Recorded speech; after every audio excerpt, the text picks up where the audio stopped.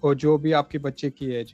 اگر آپ بالکل انشور ہو آپ بس پوچھ لینا, یہ سب کچھ سسٹم پہ ہوگا. جیسے ڈاکٹر نے ہم کو بتایا ہے اس کی کوئی پرابلم نہیں ہے. اگر آپ نے پہلے تھا اور آپ نے فے بھی لے لیے, آپ نے انگلینڈ میں پیدا نہیں ہویا اور آپ نے بعد میں آیا, آپ پھر بھی لے سکتے. اس لیے ہم اس لیے کمیونٹی کو بتا رہا ہوں, یہ بس MMR والا ویکسینیشن چیک, اور جو بھی ویکسینیشن ہوتے ہیں پلیز چیک کر لیجیے. Indeed. And a positive quote from both of you. just want to say کہ پلیز اپنے بچوں کو ضرور ویکسینیشن دیجیے. یہ ایک prevention is always better than trying to treat something. So آپ کے پاس ایک opportunity ہے. You're living in a country who has a very good preventive medicine, تو آپ اس کا فائدہ اٹھائیں, اپنے بچوں کو ویکسینیٹ کریں, ان کو بیماریوں سے بچائیں. اور اگر جیسے کہ سلیمان نے کہا آپ کو کوئی کوشچنس ہیں, کوئی کنسرنز ہیں, آپ اپنی GP پریکٹس سے رابطہ کریں, وہ آپ کی کنسرنز کو آنسر کریں گے. Beshak. Thank you so much, guys. Thank you so much for being part of the show. And thank you, Sulaiman, for today you are on the other side instead of my co-host, you are there as a guest. So thank you so much, guys. Thank you for having us. Thank you for having us. Thank you. So that's the first half of the show done. So when we come back from the break, we will be talking about paramedic services and the services of paramedics available within our community. So stay tuned. We will be back after these very short messages.